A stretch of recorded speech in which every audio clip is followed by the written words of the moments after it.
Ayan guys, tayo ay magluluto ng schnitzel tofu. Meron po tayong tofu, meron na po yung asin, paminta, ito ang itlog. Meron na rin siyang paminta, asin, at chicken powder. Meron tayong breadcrumbs. And then, ito ang oil. Ayan.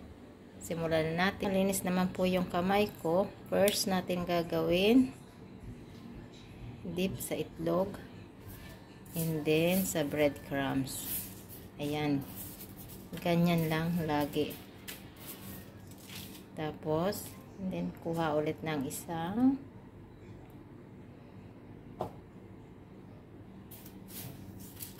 ayan guys, medyo mainit na yung ating mantika. Lagay lang natin yung tofu.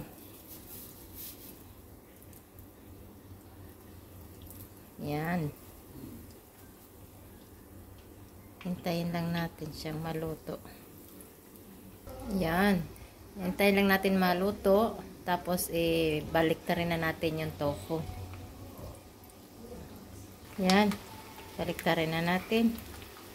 O, diba? Hanggang sa maluto. Yan guys, luto na ang ating tofu.